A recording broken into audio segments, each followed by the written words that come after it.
आप देख रहे हैं TNB।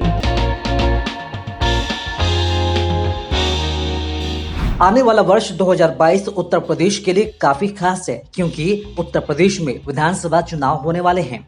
आगामी विधानसभा चुनाव में विभिन्न राजनीतिक दलों की कमान अंडर 50 यानी कि 50 साल से कम उम्र के सेनापतियों के हाथ में है। दूसरे शब्दों में कहें तो यूपी के चुनावी मैदान में नई पीढ़ी पर अब पार्टी के भविष्य का पूरा दारोमदार है और ऐसे में इनकी साख भी दांव पर है।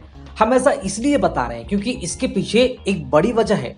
आगामी विधानसभा चुनाव में बीजेपी के चेहरे के रूप में योगी आदित्यनाथ 49 साल के हैं, तो वहीं सपा मुखिया अखिलेश यादव की उम्र 48 साल है।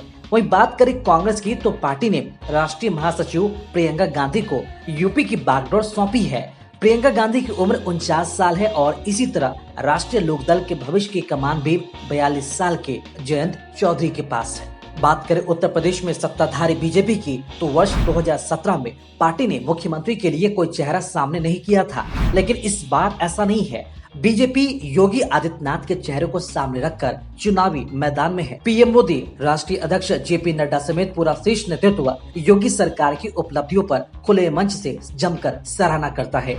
वर्ष 2017 में पार्टी को 403 में से 312 सीटें मिली थी और ऐसे में सेनापति की भूमिका में योगी आदित्यनाथ को सिर्फ चुनाव ही नहीं जीतना है, बल्कि पहले से बेहतर प्रदर्शन की भी चुनौती है।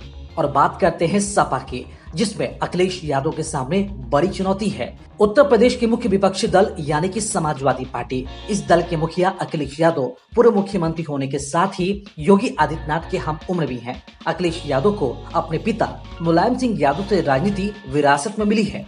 वर्ष 2012 का चुनाव भी मुलायम सिंह यादव के नेतृत्व में लड़ा गया था और सपा ने बहुमत से सरकार बनाई। ताजपोशी हुई अखिलेश यादव की, यानी कि नेताजी ने अपनी गद्दी बेटे को सौंप दी। हालांकि उस सरकार का कार्यकाल खत्म होने से पहले ही पारिवारिक मतभेद हुए और पार्टी की कमान अखिलेश यादव के हाथ में आ गई।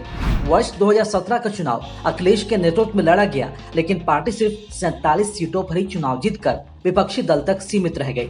वर्ष 2019 में भी पार्टी को निराशा ही हाथ लगा। अंदर खाने अखिलेश के नेतृत्व और रणनीति पर भी सवाल उठने लगे। अब देखना यह दिलचस्प होगा कि वर्ष 2022 में अखिलेश पार्टी को सेनापति के रूप में कहां ले जाते हैं। उत्तर प्रदेश में 32 साल से गद्दी से दूर कांग्रेस के सामने तो अस्तित्व की लड़ाई है।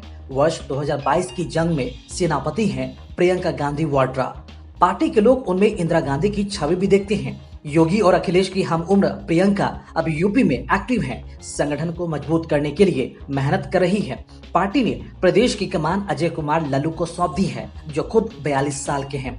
पार्टी को फर्श से अर्श तक पहुंचाना आसान नहीं है। 2019 में भी प्रियंका यूपी के मैदान में थी, लेकिन अपने भाई राहुल गांधी की सीट भी नहीं बचा पाई और पार्टी को सिर्फ एक सीट के साथ संतोष करना पड़ा। हालांकि कहा जा सकता है कि वर्ष 2017 के मुकाबले इस बार पार्टी काफी मेहनत कर रही है। 2017 में पार्टी ने 7 सीटें जीती थी, लेकिन उनमें भी 2 विधायक अब उनके अपने न रहे। और बात करते हैं राष्ट्रीय लोकदल की। हाल ही में चौधरी अजित सिंह के निधन के बाद पार्टी की जिम्मेदारी उनके बेटे जयंत चौधरी के पास है।